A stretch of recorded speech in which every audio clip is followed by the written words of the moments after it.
Romero here. What's it like being the main event over Yoel Romero? It's so cool. You know, I've said this many times in interviews in the lead up to this, that like it's so cool seeing myself on a poster and you're on top of Yoel. You know, it's amazing. Blown away. I'm a big fan of his, and you know, it's just a dream. It's crazy. Have you had any interactions in the hotel so far? I haven't met him yet. I can't wait to meet him and get a picture with him and speak to him a little bit. But I just saw him walk out there, but he was going to his fighter interview, so I'm sure I'll see him outside in a minute. Yeah, obviously you've known about this fight with Benson for a long, long time now. Now that we're on fight week, you're in the hotel. What's the emotions like? What's the feeling like heading into this one? Yeah, same as always. You know, I'm whatever. I'm just getting ready for the weight cut now. That's all I'm thinking about. I know the challenge that's in front of me. It'll be very difficult. I'm well aware of this, but I like difficult. So I'm really raring for this. I can't wait.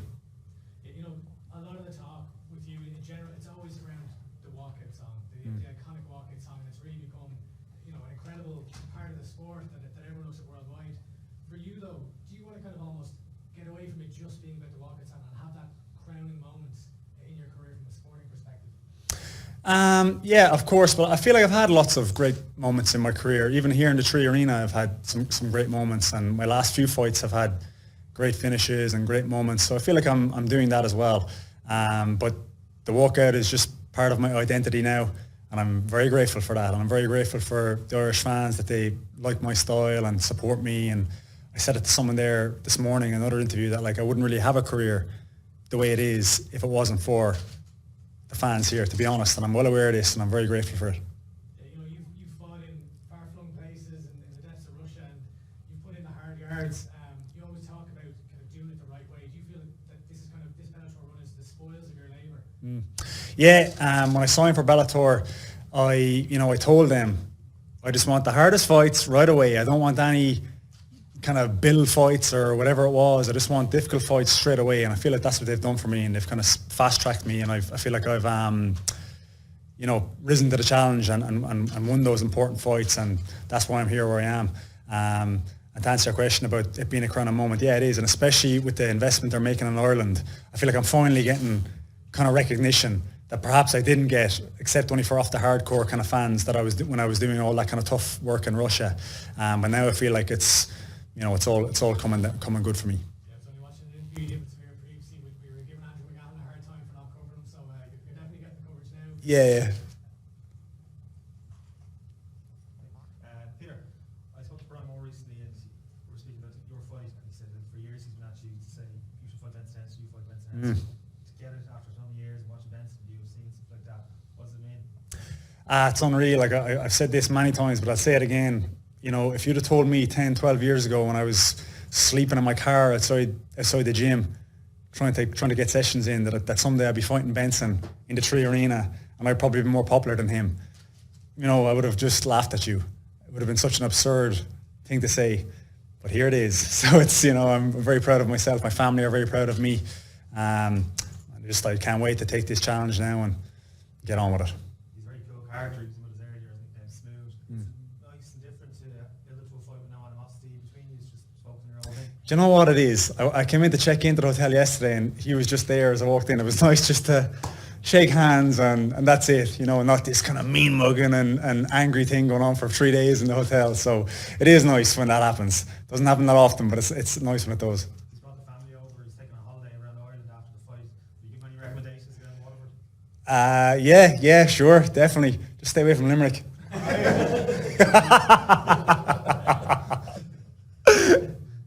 Just the card itself, we spoke to them all today, Yoel, Benson and Melvin. Melvin's last fight, it's been an iconic fight. He spoke about the emotions. He might face Benson into his last contract as well. Iconic final two fights, isn't it, to be part of?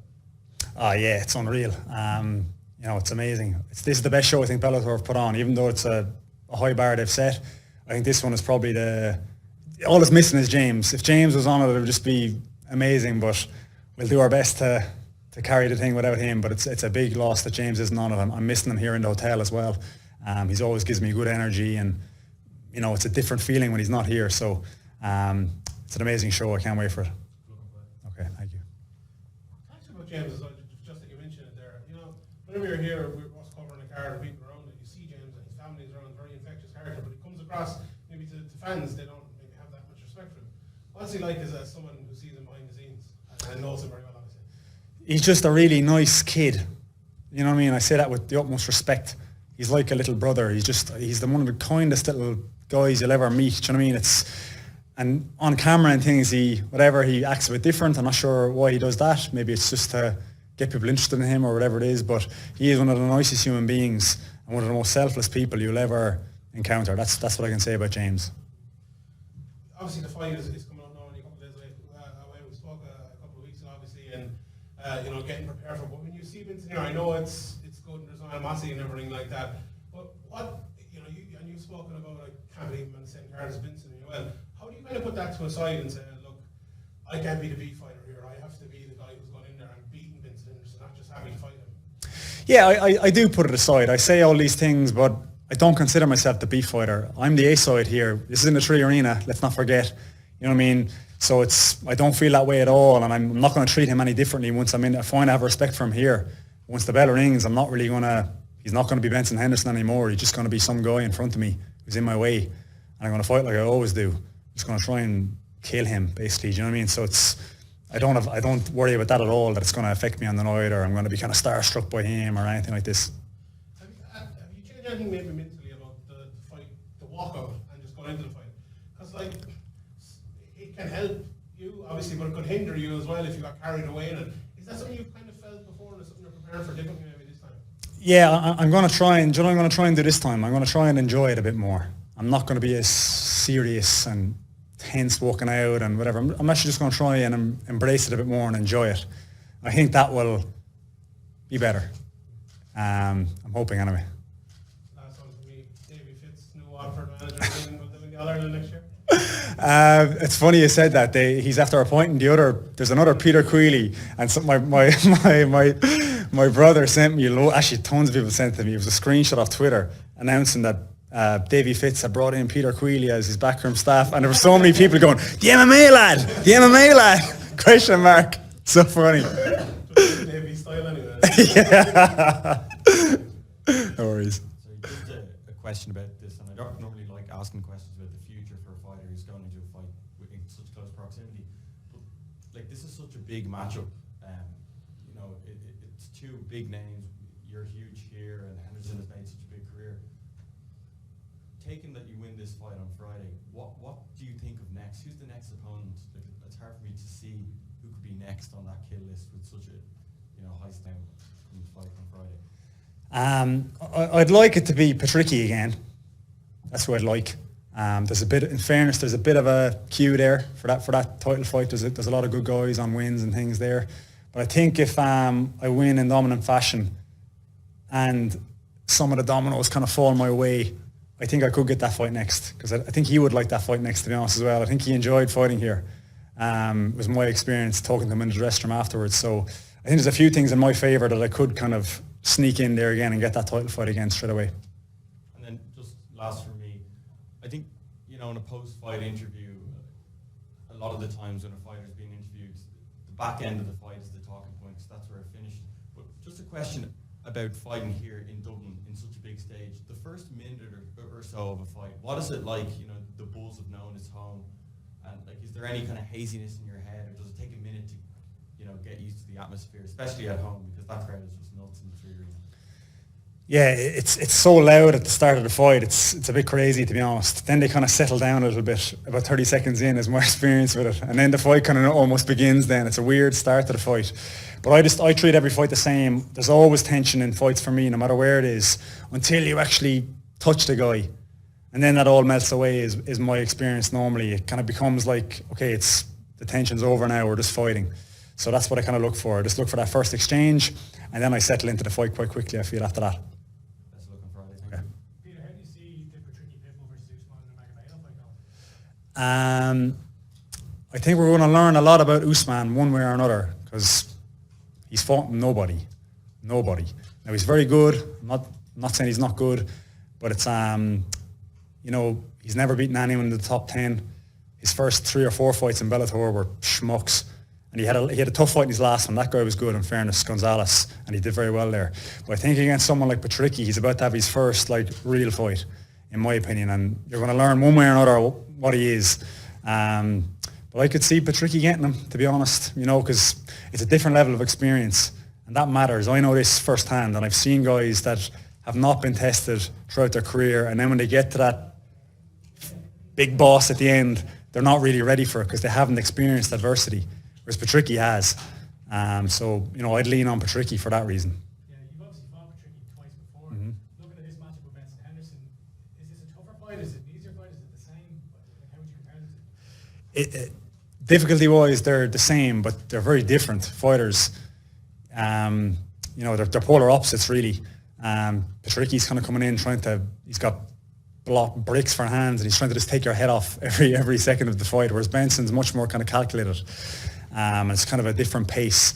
But difficulty-wise, they're the same. I mean, they fought each other. It was a split decision win for Patricky, so they're very close in skill level, but it's the same level of skill, I think. Yeah, you talked about, when you reflected back on that last Patricky fight, that you rushed it a little bit too much. Benson Henderson's obviously not a slow starter, but he builds as the fights go on. Have you prepared for that? You're someone who prides yourself on the pace you can keep long into fights. How do you see that? You're matching up in that regard. Yeah, I have given that a great deal of thought, and I think it's going to be a very unpleasant 25 minutes for both of us. That's what I envisage happening here. And I just think I can win a bit more of that than he can, and I'll get my hand raised at the end. But that's what I like. I hope it is that, honestly. I think, that's fine for me. I wrote this week that you were someone who has carried Irish MMA, in my opinion, for the past 3-4 years, to the point now we're seeing guys like Lee Hammond and Kieran Clark saying, I want to take the hard path like Peter Queally. Mm-hmm. How does that feel from your seeing these young guys looking to you for inspiration? Do you feel any responsibility then as a gym leader now yourself? Yeah, I do, and I've actually spoken to both them about this at length. When Lee took that last fight against that Russian dude in wherever it was, I can't remember where he fought him, but it was an incredibly difficult fight for his third fight. And I told him, I said to him, that's it. Like, bravo. And this will stand to you. Even before the fight happened, where he was going to win or lose it, I said, doesn't matter if you win or lose. This is what you need to do. If you really believe you can get to the top of this horrible pile of animals that we face, you have to do this. And you can cod yourself and take these stupid fights, but you're not going to go anywhere. So and I think I have influenced Lee, to be honest, and Kieran in that regard. Especially Lee, I've spoken to him at length about that, and I'm glad he's doing that because he's good enough to do it. And that's how you get to the top, is by taking those hard challenges. And there's no other way. There's no other way at all. You started your career with a number of decision fights, and then when none of them are obviously easy, but when you stepped up in competition, then I think you went 3 KOs and 4. What changed from your standpoint for all of a sudden you're knocking these guys out?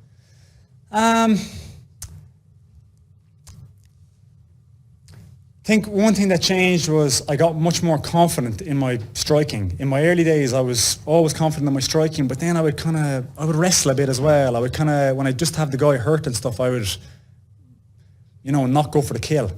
So now I think that has changed. And also I think if you watch those fights, even though there was a lot of decisions in the early days, I was so close to knocking so many of them out. I just think I got a little bit of, little bit green, didn't quite go for the kill quite well enough. So maybe that's it. It's just experience that I'm more confident now that I can go for the kill, because sometimes you fear about getting tired and things if you go for the kill, and that's why guys don't do it, So I guess it's that. You seem to rise to the level of your competition. Is there any regret you were going to step in the Tim Means Strickland fight, you had the visa issues? Is there any kind of sliding doors moment, had I got that, what Peter Queally is standing in front of me today? Not really, because things are going so well now. It's easy to look back on that and not care about it. If things weren't going so well now, you'd look back at that very bitterly, I think. But things are going so well for me now. It's almost hard to envisage it going better, to be honest. So I don't really have much regrets about that. Also, I was actually saying to, I think it was Sean in an interview during the week, that was at welterweight. And at that time, I was fighting on the regional scene at welterweight and doing very well. But I'm not under any illusion I would not be a top welterweight. I'm just too small. So perhaps it was a blessing in disguise that I never fought in the top level at welterweight, because maybe it wouldn't have went very well for me. So, could have been a good thing. One of the things I admire the most about you is your mental toughness. Obviously, coming off the back of a loss, you're doing that. It seems like you've cast that aside. Is that something you have to actually work on? Like, could a normal person, for example, work on the way that mental toughness, or is that just something that's built into you? I think it's built into people, but I think you can work on it as well. And how you work on it is just doing uncomfortable things. You know, I wasn't afraid to take a chance and move up to Dublin and take a risk on this and be uncomfortable for years, hoping that something would happen. You know, which are, even if you break it down to training situations, like the reason I think combat sports is good for just every people to do, just normal people working office jobs and things, or leading a more kind of regular life, is because it teaches you, or it's something very difficult, and that challenges you mentally and makes you tougher. So I think you can train it, to be honest, but you just have to embrace it and do difficult things, but that's something people aren't willing to do often. So, you know, that'd be my take on that. Finally, I spoke with Kieran Clark, having obviously looking up to you. Who is the next person that gym that you say, okay, buy stock in this guy? I said this already this week. Asela Jude is the next guy. He's exceptionally talented. He can be anything he wants to be if he just keeps injury free. Thanks very much. Peter, here, good to see you. You're looking very relaxed there. Is this kind of a different fight week? You're kind of really calm and smiling even. Yeah, rare. Yeah, I feel good. I don't know, Jerry, to be honest. Yeah, I feel fine. It's not any, I don't feel too different, really. I always feel kind of relaxed on fight week until the day of the fight, and then I'm not so relaxed. I'm fucking, it's a different person then, but it's, I feel good. Yeah. And Pedro was in there earlier, obviously, and he was talking about, we were talking about this apparently legendary sparring sessions that could be on pay-per-view. Yeah. I mean, is that kind of a sense that the hard work is done and you're feeling very comfortable? Yeah, that was, I sparred Pedro a few times this camp, and they were absolute ding-dongs. They're great sparrers, but it always is with me and him. And whenever I spar Pedro, and he's such a kind of a cardio machine himself, that's why I picked him, because that's what Benson is. And when you're the one who's still pushing the action, and you're both butting heads in the 5th round with someone like that who has that kind of cardio, then it gives you a great deal of confidence then that you can do it on the night against someone of equal cardio level. So, you know, he's been a great training partner for me for many years, and I'm very lucky to have him.